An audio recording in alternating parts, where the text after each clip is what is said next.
What an interesting night here at PPG Paints Arena. I am Dan Kingerski on the National Hockey Now and the Pittsburgh Hockey Now YouTube channel. Before I forget, do me the favor, like and subscribe to the channel.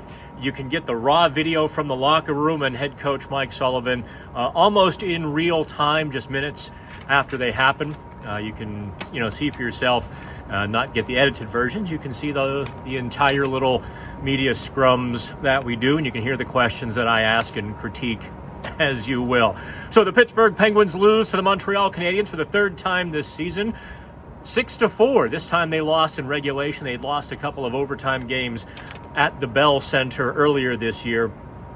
They absolutely dominated Montreal on the stat sheet. They outshot them 42-21. The Penguins' top line outchanced them 14-1. Even the Penguins' third line with, I'm not going to call him Granny, ever, but Mikael Granlund in the middle, Drew O'Connor, and Ricard Raquel outchanced their opponents 10-1, and yet the Penguins lose 6-4. And therein begins, I think, the interesting storylines from what day is today? Yeah, Tuesday. I drive to New York tomorrow morning, but never ask me the day of the week. So it's a Q&A, not a 5-minute quick post-game. I know a lot of you had, kind of overlapping questions and statements. Head coach Mike Sullivan did bench Jeff Carter. He played about 3.5 minutes after the first period, 3.5 minutes at even strength, I should say.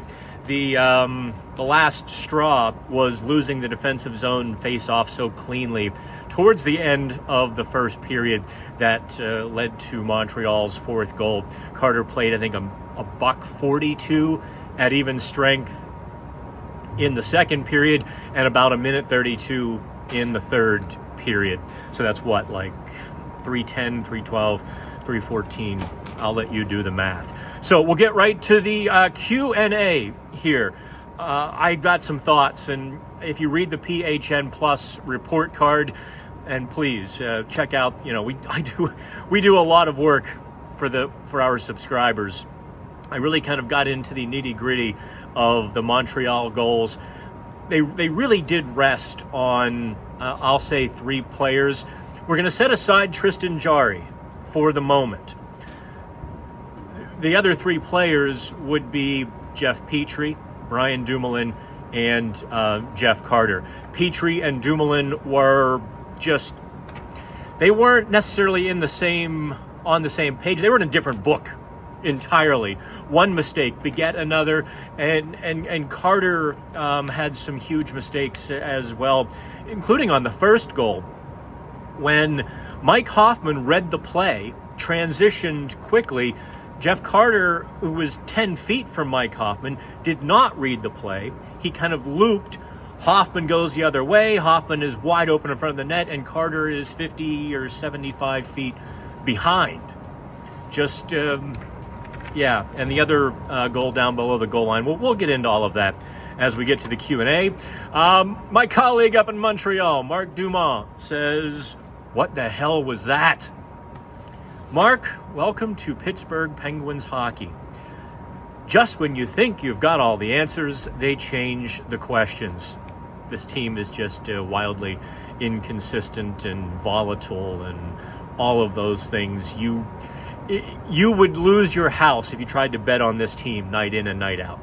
You just would. If you bet the over, they take the under. If you bet on them, they're going to lose. If you bet on them to lose, they're going to win. It's incredible. Welcome to covering probably the wildest, most inconsistent, craziest team in the NHL. Paul says, "What is the key to getting Tristan Jarry, who allowed 4 goals on 7 shots in the first period? What is the key to getting Jarry to a good place?" Obviously, I think Sullivan kind of had enough. Sullivan was, I don't even think he was, he didn't quite reach mild disappointment. He was a little disappointed in Jarry's performance, but he offered his goaltender some cover, saying, we're trying to get him up to speed on the fly. No practice, not enough game time. I'm not sure I'm buying that right now. So Paul asking, what is the key to getting Tristan Jarry going? I genuinely don't know. We've all heard the rumors, about the hip. I've heard it secondhand from somebody, around the team, and that's as much as I can say, because I think if anything more, you might take it as a report, and I'm not reporting it. They know what's really going on. Is this mental? Is this physical? It just looks like a complete collapse. However, those were two wide open Montreal chances. I mean, those type, like a 2-on-0 in front of the net in the first period, should never happen. It didn't happen once. It basically happened twice. 2 in their first 3 goals in the final 10 minutes of the third period, when Dumoulin, Petrie went behind the goal line. I'm dropping everything here. Both of the defensemen go behind the goal line. Petrie stays low and behind the goal line instead of making a beeline to the net. Jeff Carter in the slot needs to collapse down. And instead, there's, Gurianov right there to the side of the net, and Carter drifts the other way. I guess he thought the puck was going to, rim around, or he was anticipating, but he just drifted slowly, didn't take a stride. And, back to his left, there's Gurianov wide open, beats Jarry. Let me pick up my notebook here. It's hard to fault Tristan Jarry on 3 of the 4 goals. He probably should have tracked the long range one better, but, long deflection, 2 wide open, uncovered guys, 3 actually in front.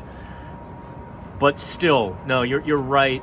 You want one save there, right? You want one of those to be in your goalie, and it just isn't happening. I don't know.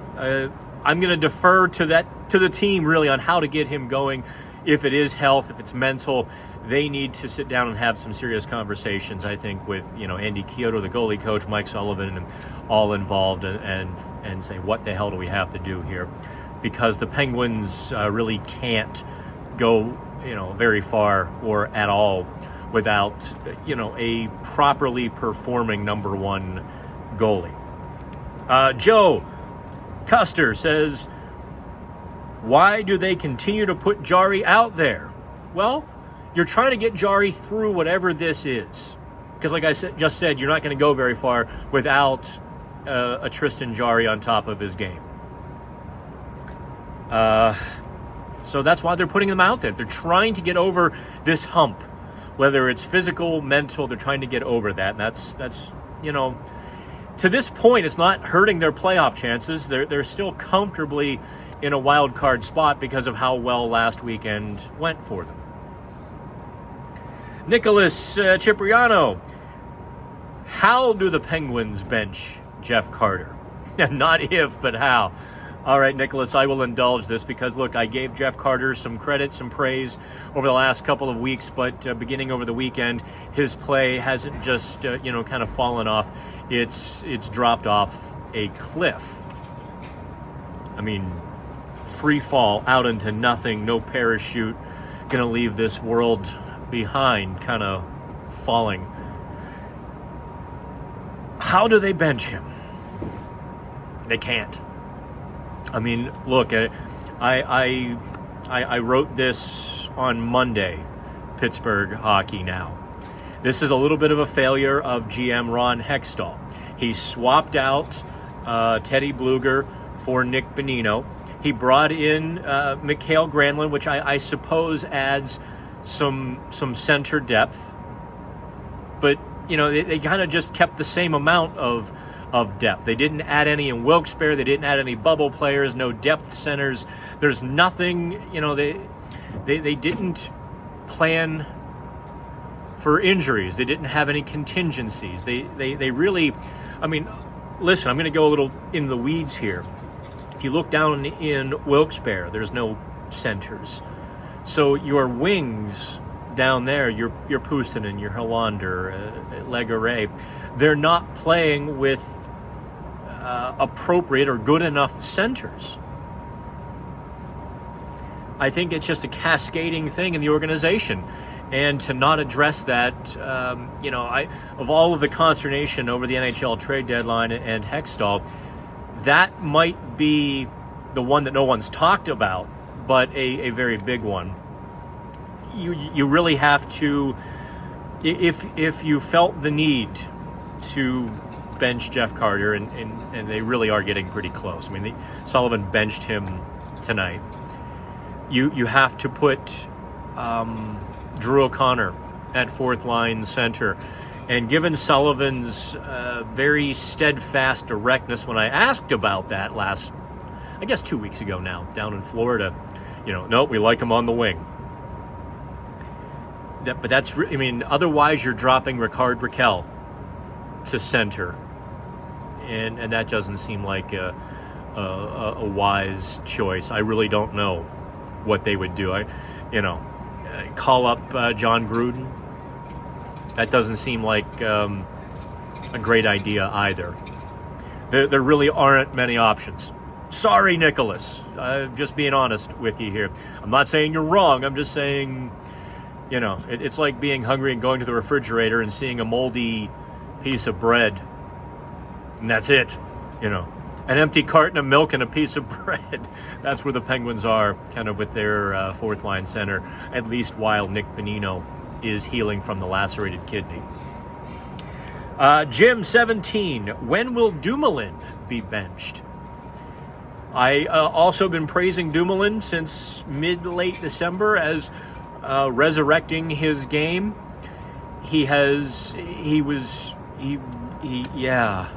Big mistakes on Tuesday. Let's not throw the baby out with the bathwater just yet. A couple soft games. I'm not prepared to say he should be benched now. Let's factor in Jan Ruda and Jeff Petrie not playing the third period on Tuesday because of injury. You very well could see Chad Ruedel and Mark Friedman in the lineup against New York on Thursday. So no, Brian Dumoulin will not be getting benched anytime soon, pending their health. And further, I can pretty confidently say Mike Sullivan would probably need to suffer he would have to be drunk, I think.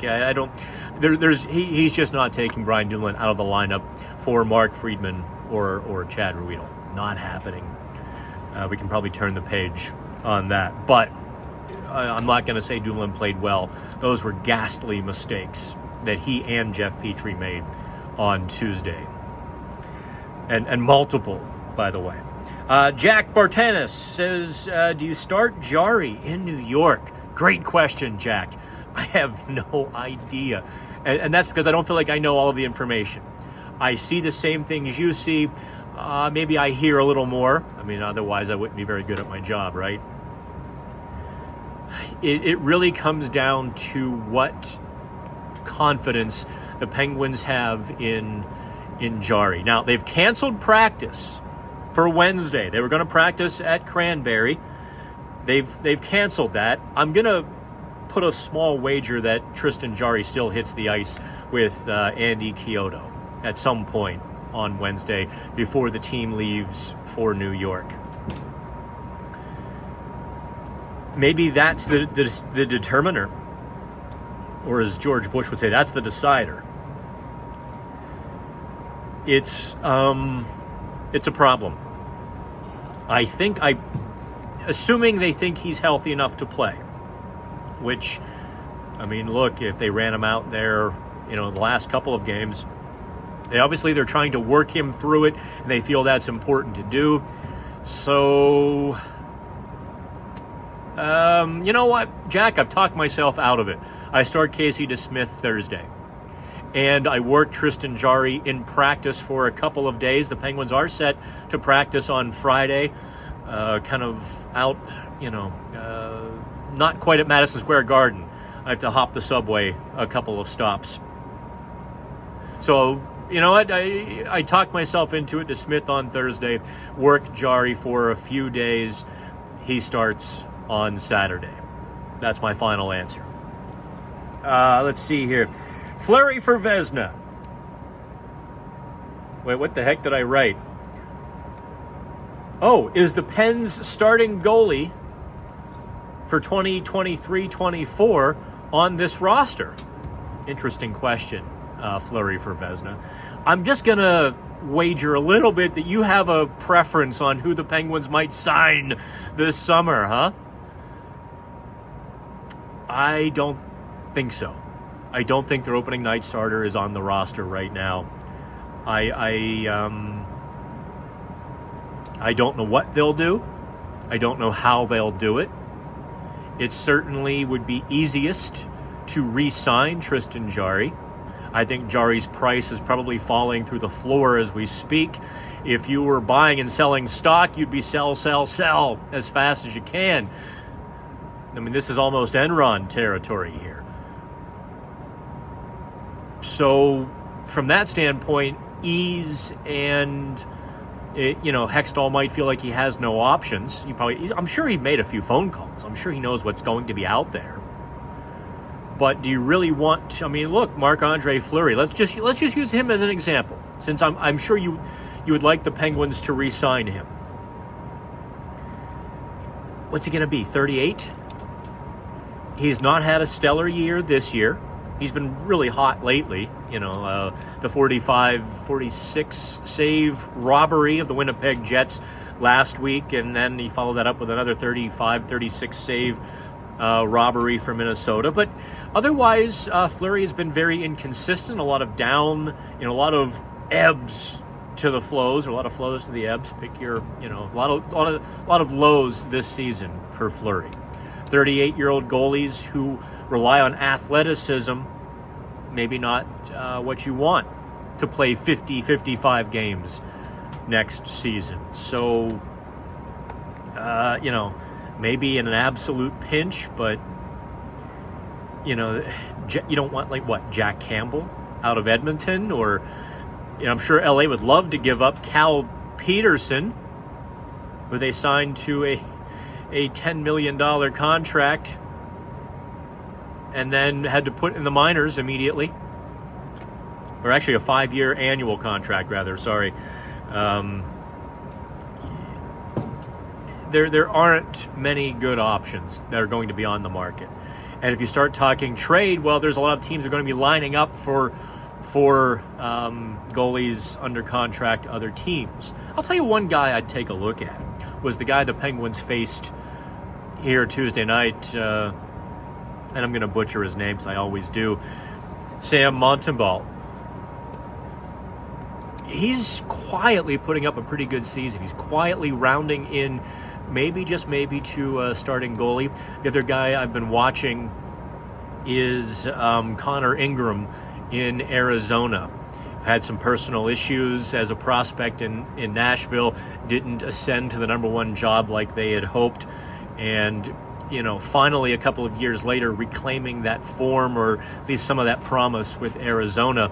And let's be honest, if you have any talent, you're getting the hell out of Arizona as fast as possible. You're not even waiting for the Uber driver to get there. You're just grabbing your bag and running this summer. So maybe the Penguins can get a deal on, a guy like that. But, there are going to be teams lining up. These guys aren't secrets to the people who watch intently. The Penguins and the Rangers do battle on Thursday night.